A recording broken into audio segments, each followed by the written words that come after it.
আল্লামা সাঈদীর বিচার হচ্ছে। সাঈদী সাহেব কোরআন শরীফ কানা বুকে নিয়ে একটা পানির পট নিয়ে দাঁড়াই আছে। সাঈদী সাহেবের বিচারের রায় হবে। উকিল জেরা করে বলতেছে, হুজুর কেসের আরজিতে লেখা আছে আপনি 60 বছরের বুড়ি ধর্ষণ করেছেন। হুজুর আপনার বয়স তখন ছিল 25 বছর 24 বছর, আপনি 60 বছরের বুড়ি যখন ধর্ষণ করলেন তখন আপনার কেমন মনে হইল? আল্লামা সাঈদী চোখের পানি ফেলায় কাঁদতেছে আর বলতেছে, বালি আমার কথা শোনার মতন এই দেশে কেউ নাই। এরপরে উকিল বলতেছে, হুজুর কান্নাকাটি করে আমাদের দিল নরম হবে না। আপনি বলুন, একটা মেয়ে লোক, হিন্দু মেয়ে লোক আপনার বাড়ির পাশ থেকে বিয়ে করে নিয়ে যাচ্ছিল, আপনি সেই মেয়েটারে ঘরের ভিতরে নিয়ে তার কপালে সিঁদুর মুছে দিলেন, 7 দিন আপনি তাকে বন্দি করে রেখে ধর্ষণ করলেন। হুজুর হিন্দুদের সঙ্গে ধর্ষণ করতে কেমন লাগে? চিন্তা করতে পারেন কত কষ্টের কথা। এরপরে বলতেছে, হুজুর ক্লাস 3তে পড়া একটা মেয়ে স্কুলে যাচ্ছিল, আপনি তাকে ধর্ষণ করেছেন, এই কাগজে লেখা আছে। আল্লামা সাঈদী বললেন, আল্লাহ আমাকে আর কত অপবাদ তুমি শোনাবা? এরপরে রায় লেখা হবে। রায় লিখতেছেন 5 জন বিচারপতি। এসকে সিনহা সাহেব আছে, আবু বক্কর আছে, আর ওর ভিতরে আর একজন বিচারপতি আছে, তার নাম হলো কালামানিক, উনিও আছেন ওইখানে।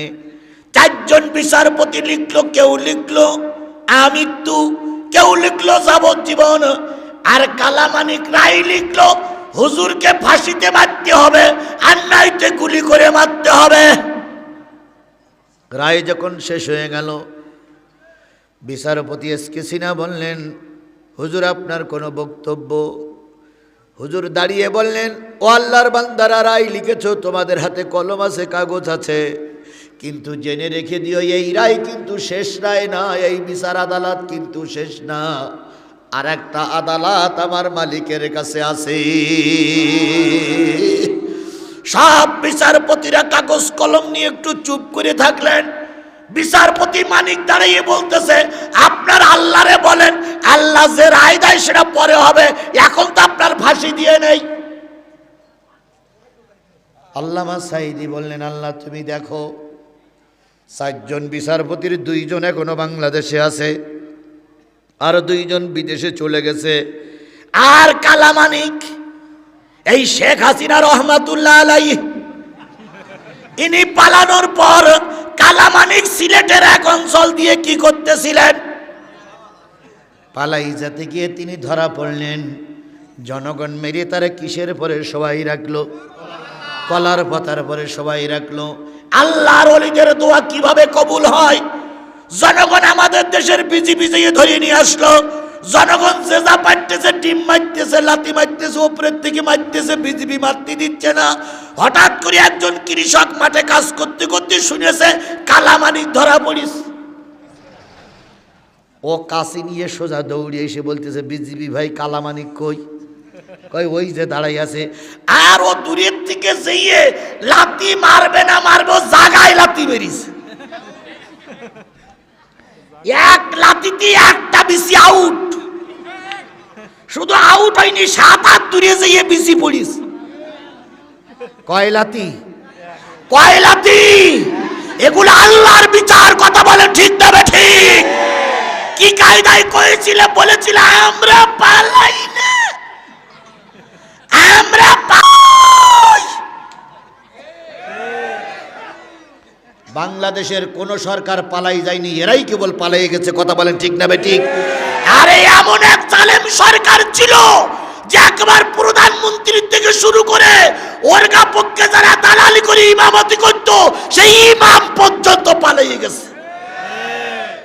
মেম্বার, চেয়ারম্যান, এমপি তো গেছে, সেই সঙ্গে ইমাম পর্যন্ত পালিয়ে গেছে। এরা পৃথিবীর ইতিহাসে কোথাও এরকম হয়নি।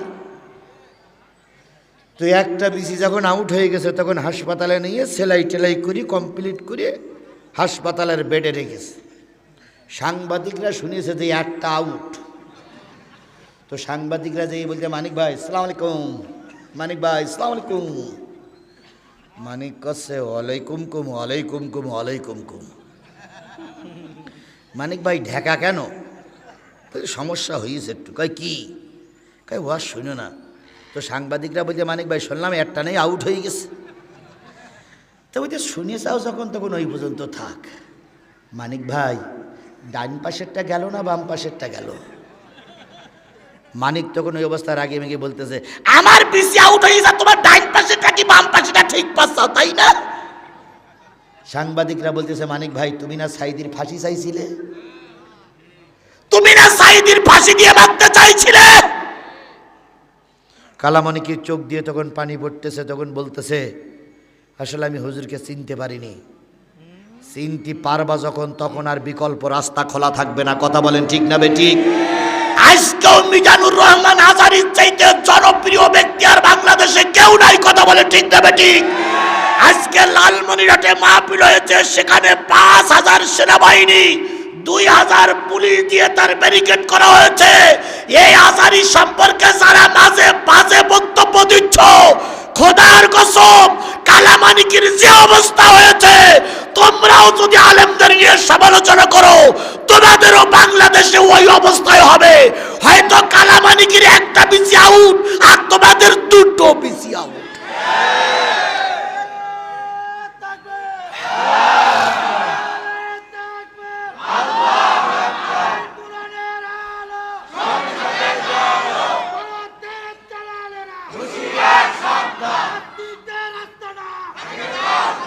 আল্লাহ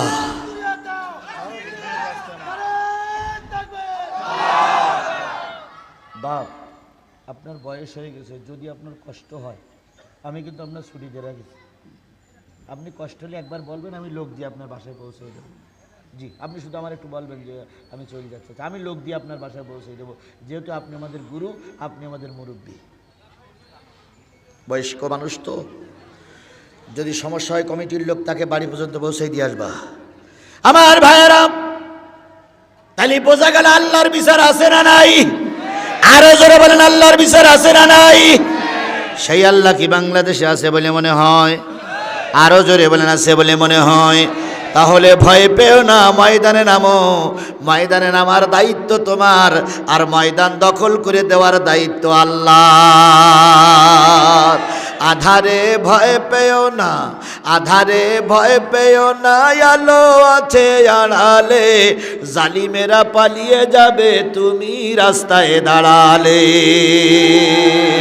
আধারে ভয় পেও না, আধারে ভয় পেও না, আলো আছে আড়ালে, জালিমেরা চলে যাবে তুমি উঠে দাঁড়ালে।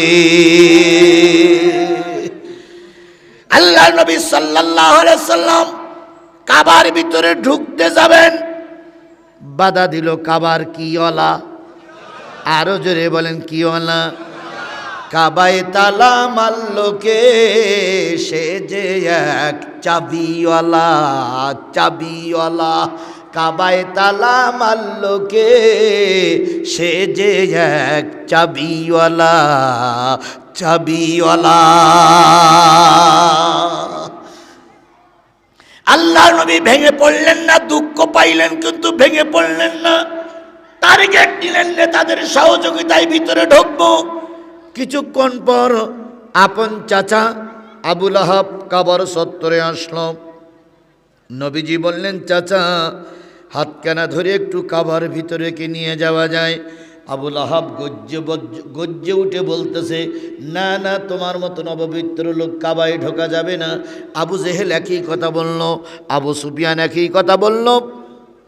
নবীজি সন্ধ্যা পর্যন্ত বসে থাকলেন। সন্ধ্যা ঘনিয়ে এসেছে, বেলা ডুবে গেছে। নেতারা সব কাপড়গুলো পরে লাইন দিয়ে যখন চলে যায়, আল্লাহর নবী এবার আবার চাবিওয়ালার কাছে যেয়ে বললেন ভাই চাবিওয়ালা, এখনই তালা বন্ধ হবে, তার আগে মাত্র 2টা মিনিট একটু সময় দাও। পবিত্র কাবার ভিতরে আমি একটা পাক দিয়ে আসবো, মনে বড় কষ্ট, মনে বড় ব্যথা, একটু ঢুকতে দাও। চাবিওয়ালা তালাওয়ালা বলল না না না, নেতাদের কথা অমান্য করা যাবে না, কাবার ভিতরে ঢুকতে দেওয়া হবে না। আল্লাহ নবী দারুণ কষ্ট পাইলেন। কাবার তালামারা চাবিওয়ালা যখন চাবি নিয়ে যায়, নবী এতক্ষণ চুপ ছিলেন।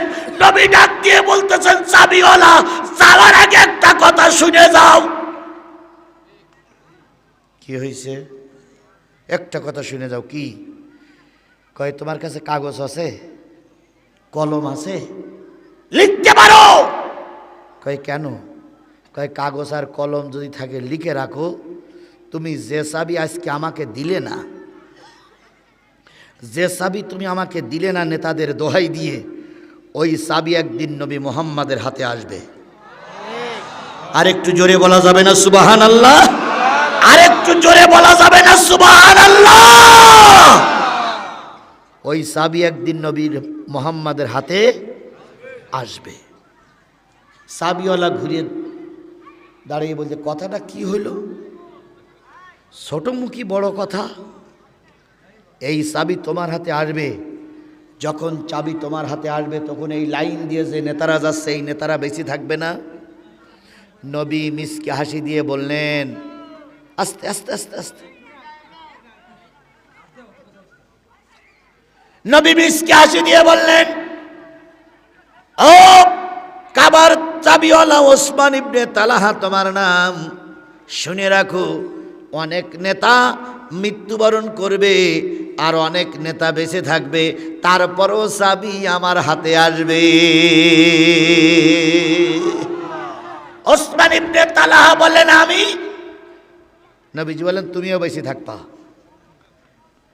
ওসমান ইবনে তালহা বলেন, আমি যদি বেঁচে থাকি তো কথা দিলাম চাবি আমি দেব না। নবীজি বলেন, দেও কিনাও সেদিন দেখা যাবে। নবীদের ভবিষ্যৎবাণী সত্য না মিথ্যা? বাংলাদেশে বহুত পীর আছে, বহুত আলেম আছে, বহুত বক্তা আছে। কোন পীর কোন কথা বলেছে সত্য হয়েছে কিনা আমি জানি না, তবে আল্লামা সাঈদী যে কোন ভবিষ্যৎবাণী করে গেছে, প্রতিটা ভবিষ্যৎবাণী 100 সত্য হয়েছে। কথা ঠিক না ঠিক? আল্লামা সাঈদী বলেছিলেন, জুলুম বন্ধ করো, অত্যাচার বন্ধ করো, আলেমদের উপরে মিথ্যা মামলা বন্ধ করো, নতুবা এমন এক সময় আসবে পালানোর জন্য ইঁদুরের গর্ত খুঁজে পাবে না। হয়েছে না হয়নি? আরো জোরে বলেন, হয়েছে না হয়নি? এখন আওয়ামী লীগের নেতা কর্মীরা ইঁদুরের গর্ত খুঁজে পাচ্ছে না। আর শেখ হাসিনা যে কনে আছে আল্লাহই ভালো জানে।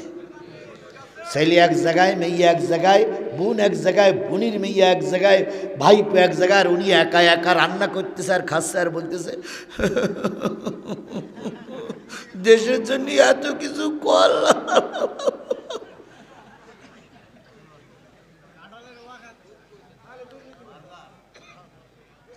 শেখ হাসিনার বোন নাম কি? আজকের নতুন সংবাদ শুনলাম যে উনি যা দুর্নীতি করেছে, সেই দুর্নীতির টাকা যদি ফেরত আনা যায় তাহলে পদ্মা সেতু নাকি 40টা করা যাবে। তাহলে 40টা পদ্মা সেতু ওই শেখ রেহানার পেটের ভিতরে।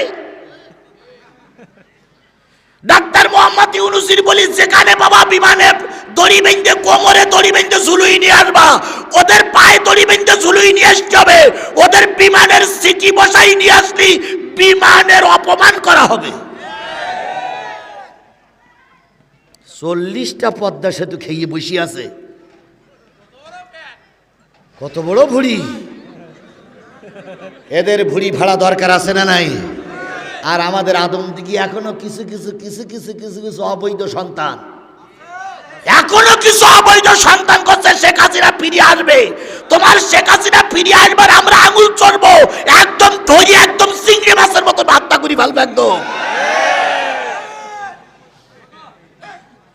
চোরের বাচ্চা চোর, ডাকাতির বাচ্চা ডাকাত, খুনির বাচ্চা খুনি। এই খুনির পক্ষে যে কটা দালালি করবে সে কটার একটারও আস্ত রাখবে না, সব কটার কাল্লা আলাদা করে ফেলবো। হয় ভালো হও, না এদেশ থেকে চলে যাও আপ ম্যাডামের কাছে। গাই গরু চলে গেলে বাছুরগুলো এদেশে হাম্বা হাম্বা করতেছে। গাই গরু চলে গেছে কার বাড়ি? আরে আর দিদি গেছে দাদার কাছে, আপা গেছে দুলাভাইয়ের বাড়ি, আর এর এর কি বলে অবৈধ সন্তানের হাম্বা হাম্বা করতেছে। বলুন তো, খালেদা জিয়ার নামে মামলা হয়েছিল, খালেদা জিয়া কি পালাইছিল? এই কথা বলেন না কেন? খালেদা জিয়া কি পালাইছিল? জোরে বলেন, খালেদা জিয়া পালাইছিল? খালেদা জিয়া পালাই নিয়ে দেশে দুঃখে দুঃখে কষ্ট করেছে, তুমি একটা বারের জন্য খালেদা জিয়া দেশ ছাড়িনি। এরশাদ সাহেব জাতির সবচেয়ে বড় মুনাফিক। এরশাদ সাহেব দেশ থেকে পালাই গিয়েছিল। বাংলাদেশ জামাত ইসলামী শীর্ষস্থানীয় নেতাদের ফাঁসিতে ঝুলানো হলো, শিবিরের যুবকদেরকে নাটক সাজিয়ে সাজিয়ে রাজপথে গুলি করে মারা হলো। বাংলাদেশ জামাত ইসলামী ইসলামী ছাত্র শিবিরের ছেলেরা কি করেনি? পালাই যায়নি। আর তোমার একটুখানি নাড়া দিল, আর অমনি মানুষ কন্যা মানুষই চলে গেলে। আর গাই গরু যখন চলে গেল, বাছুরির কথা একবারও ভাবল না যে আমার বাচ্চাগুলোর কি হবে। গাই গরু ভ্যা ভ্যা করতে চলে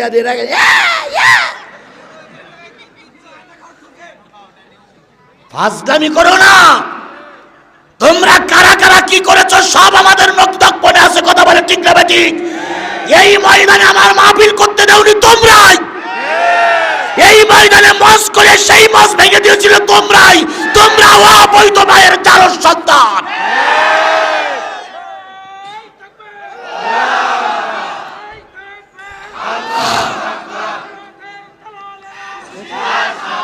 আমরা সেদিন মেয়ে নাচানোর জন্য আসিনি, আমরা সেদিন যাত্রা গান করার জন্য আসিনি, আমরা সেদিন এসেছিলাম কোরআনের কথা বলার জন্য।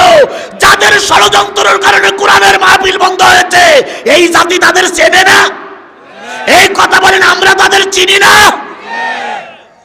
এখন শুধু যদি বলি ওই করে ধরি নেসতে হবে, তোর বাড়িতে বউ ছেলে বেল্লি ব্যাডে আমরা ধরি আনতে পারি, কিন্তু আমরা হিংস্র নই, আমরা সন্ত্রাসীতে বিশ্বাস করি না, আমরা ক্ষমায় বিশ্বাস করি। কথা বলেন ঠিক না বে ঠিক?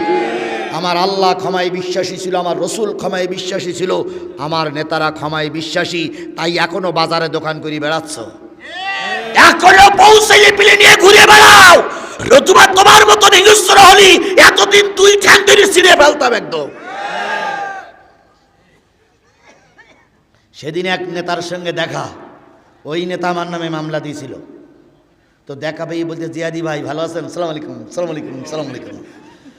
তো দেখলাম হাতে একটা তসবি আর মাথায় টুপি, আবার একখান হাজির মাল গলার পথে ফেলাই রেখেছে। তা আমি বললাম, তুমি এ বেশভূষা কবে পরিবর্তন করলে? তুমি না আমার নামে মামলা দিলে? কয় না জিয়াদি ভুল বুঝো না, আমি আগে ছিলাম আওয়ামী লীগ, এখন হয়েছি জমাত। আগে ছিল আওয়ামী লীগ, এখন হয়েছি কি জমাত, না জামাত না জমাত।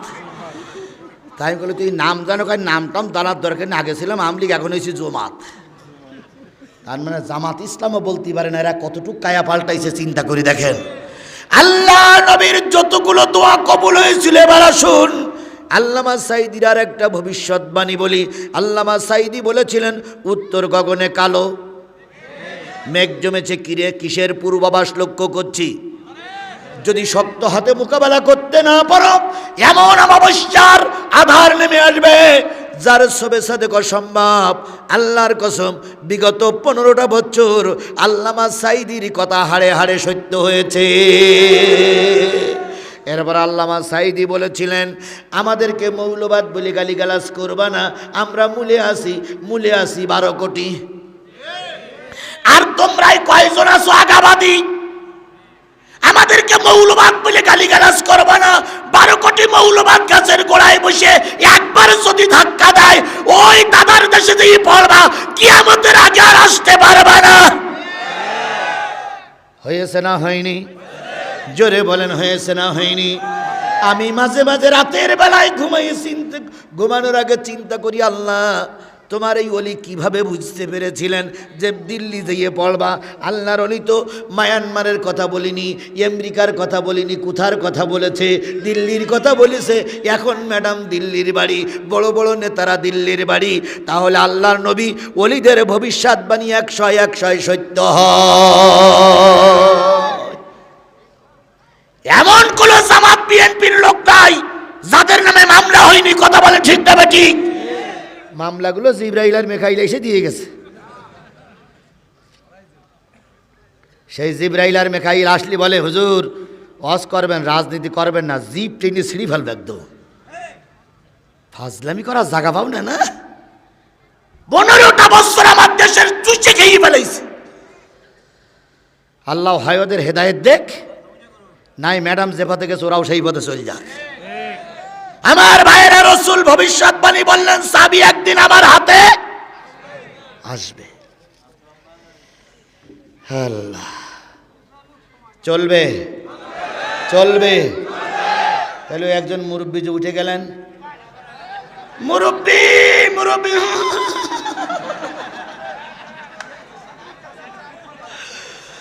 লতুন লতুন বোঝে না।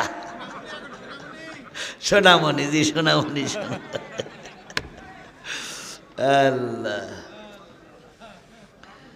আল্লাহ আমাদের সবাইকে কবুল করুক। বন্ধুগণ, আমারও মন চায়, আপনাদেরও মন চায় অনেকক্ষণ ধরে ওয়াজ শুনি, কিন্তু আসলে আমি যে পেরে উঠি না। কেন পেরে উঠি না? এমন একটা অবস্থার ভিতরে চলছি, রাতে দিনে 4-5টা মাহফিল করেও কুলতি পাচ্ছি না। আর আমার তো এই আস্তে কথা বলা হয় না। অন্য অন্য বক্তারা ভাই রে বাবা, কিন্তু আমার তো চেল্লাচাল্লি করা ছাড়া হয় না। আরে চেল্লাচাল্লি করতে গেলে অনেক কষ্ট হয়। এই জন্য আমি জানি আপনাদের ক্ষোভ মেটে না, তারপরও দেখি কতদূর চেষ্টা করা যায়। দয়া করে পাশের থেকে যেন কেউ না ওঠে। যদি বলে টান টান উত্তেজনা, আপনি শুধু বলবেন বন্ধ করে আধা ঘন্টা বসে থাকো। আর একান্তই যদি হিসু বন্ধ করতে না পারে, কাপড় কান খুলে ওই পাশের দিকতে ঝেড়িয়ে দেখ, হিসু নিচে চলে যাক।